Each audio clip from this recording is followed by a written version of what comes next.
না, তুমি এক্ষুনি আমার ছাতা তুলে আনো। ওই তা আমি কি জলের উপর দিয়ে হেঁটে যাবো নাকি? এ ভাই, তুই জলের উপরে হাঁটতে পারিস না? ও দাদা, তুমি পারবে জলের উপর দিয়ে হাঁটতে? ঠিক আছে, চ্যালেঞ্জ কর, যদি জলের উপরে হাঁটতে পারি। ডার্লিং কি বলে? আর যদি না পারো? যদি না পারি তাহলে আমার বউটাকে আমি তোকে দিয়ে দেবো। এই, তুমি আমাকে নিয়ে চ্যালেঞ্জ করছো কেন? এ ভাই, আর আমি যদি এই চ্যালেঞ্জে জিতে যাই তাহলে তুই কি দিবি? এই, তার মানে ও যদি হেরে যায় ওর বউটাকে তুই নিবি না?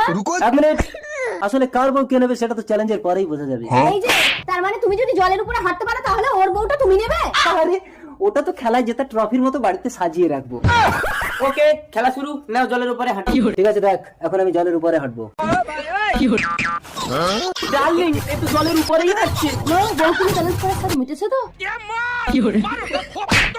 আরে চলে এসো, তোমাকে জিতে নিয়েছি। আমার বউ